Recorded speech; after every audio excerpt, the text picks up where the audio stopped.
নমস্কার, সুভাদ্রা রান্নাঘরে আমার সকল দর্শক বন্ধুকে জানাই স্বাগত। আমি শিউলি। দেখো, আজকে আমি একটা রেসিপি নিয়ে এসেছি। সেটা হচ্ছে দেখো, আলু সিদ্ধ আলুকে আমি গ্রেট করে নিলাম কিছুটা। তো আমি আজকে একটা পরোটা বলো বা রুটি বলো, নান পরোটাই বানাবো। তো সম্পূর্ণ নিরামিষ, তোমরা আমার সাথে থাকো। আমি এবার এর মধ্যে কি কি মিক্সড করছি তোমরা দেখবে। আমি আলু সিদ্ধটার উপরে আটা দিচ্ছি। এটা কিন্তু আটা, হ্যাঁ, রুটি বানায় যেটা সেই আটা, ময়দা না। আর 1 বাটি আটা দিলাম, আর এই 1.5 বাটি থেকে একটু কম কম আটা দিয়ে দিলাম। তোমাদের প্রয়োজন মতো, তোমাদের যতটা লাগবে সেরকম দেবে। তার সাথে দিচ্ছি টক দই, সেটা টক দই দিয়ে দিলাম। আর দিচ্ছি স্বাদ অনুযায়ী একটু চিনি দিয়ে দিলাম, আর লবণ দেব। এখানে লবণ রয়েছে, স্বাদ অনুযায়ী লবণ দিয়ে দিচ্ছি অল্প করে। এবারে কি দেব দেখো, দিচ্ছি তোমার কিছুটা লাল লঙ্কা কুচি করে রেখেছি। তোমাদের কাছে চিলি ফ্লেক্স থাকলে চিলি ফ্লেক্স দিতে পারো। আর এটা হচ্ছে তোমাদের দেখায়, এটা ওই যে জোয়ান পাতা। আমার বাড়িতে জোয়ান গাছ আছে, জোয়ান পাতা অসম্ভব সুন্দর একটা সুগন্ধ বেরোয়। এটা জোয়ান পাতা দিয়ে দিলাম। আর এটা হচ্ছে তোমার ধনে পাতা কুচো। এবার আমি ভালো করে মিক্স করব। তার আগে একটু রিফাইন্ড অয়েল দিয়ে দিচ্ছি। এবার আমি এগুলো ভালো করে মিক্সড করে নেব। জল দেওয়ার কোনো প্রয়োজন নেই। দই দিয়ে আর ওই আলু সিদ্ধতেই মোটামুটি মাখা হয়ে যাবে। যদি প্রয়োজন হয় তখন 1 চিমটে জলের ছিটে দিতে দেব, মনে হচ্ছে লাগবে না। কালো জিরেটা আমি দিতে ভুলে গেছিলাম। আমি কালো জিরেটা একটু হাতে কচলে নিয়ে দিয়ে দিচ্ছি। এখনও মাখা হয়নি, আমি সুন্দর করে মেখে নিচ্ছি। কালো জিরে, জোয়ানের আর ধনে পাতার অসম্ভব সুন্দর একটা গন্ধ। ঠিক আছে, দেখো আমার আটাটা মাখা হয়ে গেছে। আমি হাতে একটু তেল লাগিয়ে নিয়েছি। এবার আটাটা গায়ে মাখিয়ে আমি কিছুক্ষণ রেস্টে রেখে দেবো। তারপরে আমি দেখাবো আমি কিভাবে বানাচ্ছি। তোমরা আমার সাথে থাকো। এবার আমি আটাটা খুলে দেখছি, একদম সুন্দর হয়ে গেছে। দেখো, এবার আমি লেচি কেটে নিচ্ছি। এটা কিন্তু সম্পূর্ণ নিরামিষ। আমাদের সামনেই দুর্গাপুজো, শুভ মহালয়া। তোমাদের সকলকে জানাচ্ছি, তোমরা সবাই খুব আনন্দ করে ভালোভাবে পুজো কাটাবে, খুব মজা করে। এবারে আমার তো কালা অসহ্য, আমাদের বাড়িতে তো দুর্গাপুজো হয়, কিন্তু কালা অসহ্য থাকার জন্য মানে আমার শ্বশুরমশাই তো মারা গেছে না, ওই 31 ডিসেম্বর, যার জন্য এবারে আমাদের খুব মন মেজাজ খারাপ। পুজো হবে, বাড়ির পুজো তো পুজো হবে, আমার ছেলের নামে হবে।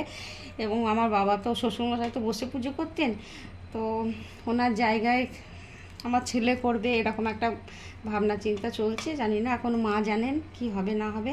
যাই হোক, তো তোমরা সবাই খুব আনন্দ করে পুজো কাটাও। আমার এই দেখো 4টে লেচি হয়ে গেছে। এবার আমি ওগুলোকে বেলে নেব। দেখো, এবার আমি একটু বেলে নিচ্ছি। একটু নরম নরম হবে, হ্যাঁ, কোনো ভয় পাওয়ার কোনো কারণ নেই। যেহেতু সিদ্ধ আলু দেওয়া আছে, দই দেওয়া আছে, নরম তো হবে। আর যেহেতু আটা, আরও নরম হবে। এটা তো ময়দা দিয়ে করছি না, আটাটা স্বাস্থ্যকর খাবার, তো সেই জন্য আমি আটা দিয়ে করি। আগে খুব ময়দা ব্যবহার করতাম। আমার মেয়ে একদম পছন্দ করে না, খুব নিষেধ করে। ওখান থেকে গুড়গাঁও থাকে তো, তোমরা জানো, তো ওখান থেকে আমাকে খুব বকাবকি দেয়। যাই হোক, সেই জন্য ময়দা খাওয়াটা একদম বন্ধ হয়ে গেছে প্রায়। যাই হোক, এই দেখো আমি একটা বেলে নিলাম আলতো করে। এবার আমি এটাকে দিয়ে দেব। দেখো, আমি ফ্রাই প্যান বসিয়ে দিয়েছি,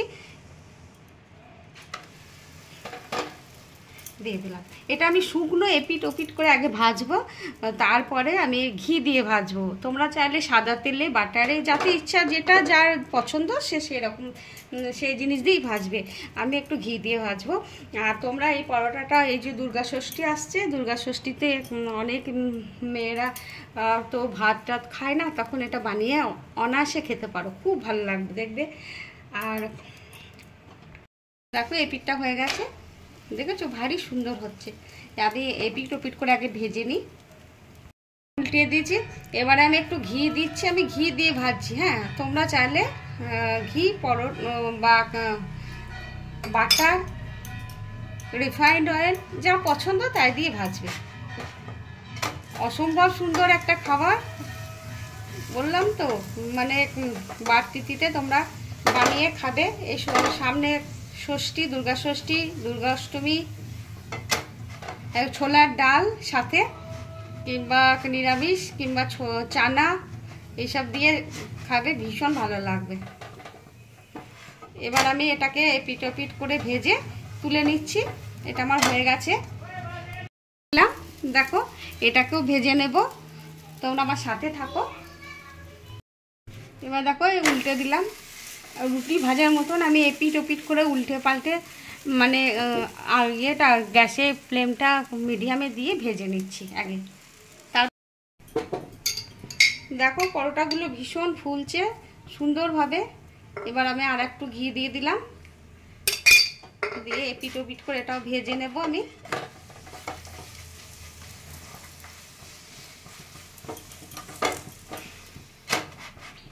এটাকে ভেজে তুলে নেব, দিয়ে এইভাবে বাকিগুলো ভেজে নেব।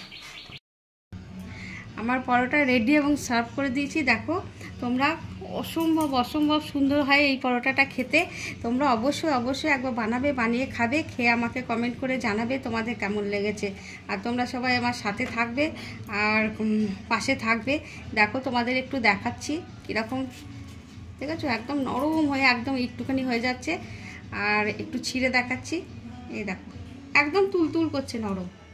তো তোমরা এইভাবে বানিয়ে খেয়ে আমাকে কমেন্ট করে জানাবে তোমাদের কেমন লেগেছে। হ্যাঁ, আমার এই সুন্দর পরোটার রেসিপি। যাই হোক, তাহলে আজকের মতো টাটা।